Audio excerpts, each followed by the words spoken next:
مسلمان فلسطین سے محبت کرتے ہیں۔ ہم فلسطین سے اس لیے محبت کرتے ہیں کہ یہ فلسطین انبیاء علیہم السلام کا مسکن اور سرزمین رہی ہے۔ اللہ تبارک و تعالی نے حضرت لوط علیہ السلام کو اس عذاب سے نجات دی جو ان کی قوم پر اسی جگہ نازل ہوا تھا۔ حضرت ابراہیم علیہ السلام نے فلسطین کی طرف ہجرت فرمائی تھی۔ حضرت داؤد علیہ السلام نے اسی سرزمین پر سکونت رکھی اور یہیں پر ایک محراب بھی تعمیر فرمایا تھا۔ حضرت سلیمان علیہ السلام نے اسی ملک میں بیٹھ کر ساری دنیا پر حکومت فرمائی۔ چیونٹیوں کا وہ مشہور قصہ جو قرآن پاک کی سورۃ النمل میں درج ہے، جس میں ایک چیونٹی نے اپنی باقی ساتھیوں سے کہا تھا کہ اے چیونٹیوں اپنے بلوں میں گھس جاؤ، مبادا کہ حضرت سلیمان علیہ السلام کے گھوڑے تمہیں کچل نہ ڈالیں۔ یہی اس ملک میں واقع اسقلان شہر کی ایک وادی میں پیش آیا تھا، جس کا نام بعد میں وادی النمل یعنی چیونٹیوں کی وادی رکھ دیا گیا تھا۔ حضرت زکریا علیہ السلام کا محراب بھی اسی شہر میں ہے۔ حضرت موسیٰ علیہ السلام نے اسی ملک کے بارے میں اپنے ساتھیوں سے کہا تھا کہ اس مقدس شہر میں داخل ہو جاؤ۔ انہوں نے اس شہر کو مقدس اس کے شرک کے پاک ہونے اور انبیاء علیہ السلام کا مسکن ہونے کی وجہ سے کہا تھا۔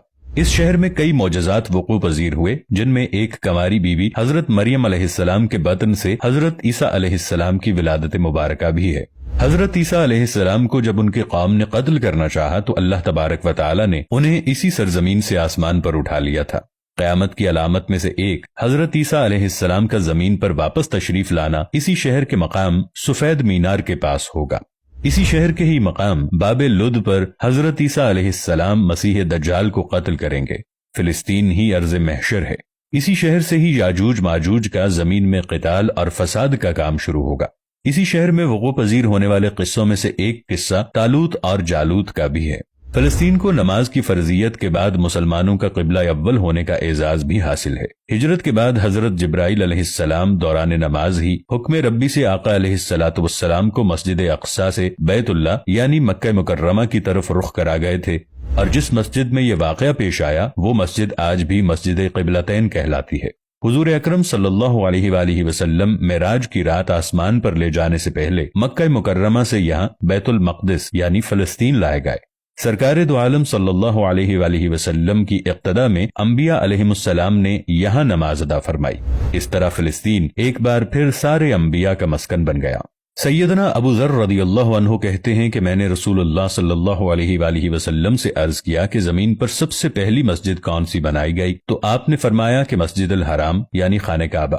میں نے عرض کیا کہ پھر کون سی مسجد بنائی گئی؟ تو آپ صلی اللہ علیہ وآلہ وسلم نے فرمایا کہ مسجد الاقصی یعنی بیت المقدس۔ میں نے پھر عرض کیا کہ ان دونوں کے درمیان کتنا فاصلہ تھا؟ آپ صلی اللہ علیہ وآلہ وسلم نے فرمایا کہ 40 برس کا، اور تو جہاں بھی نماز کا وقت پالے وہی نماز ادا کر لے، بس وہ مسجد ہی ہے۔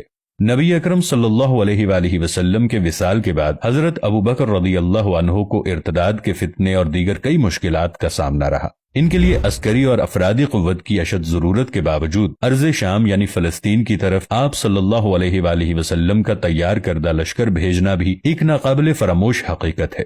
جبکہ اسلام کے سنہری دور فاروقی میں دنیا بھر کی فتوحات کو چھوڑ کر محض فلسطین کی فتح کے لیے خود سیدنا عمر رضی اللہ عنہ کا چل کر جانا اور وہاں جا کر نماز ادا کرنا اس شہر کی عظمت کو اجاگر کرتا ہے۔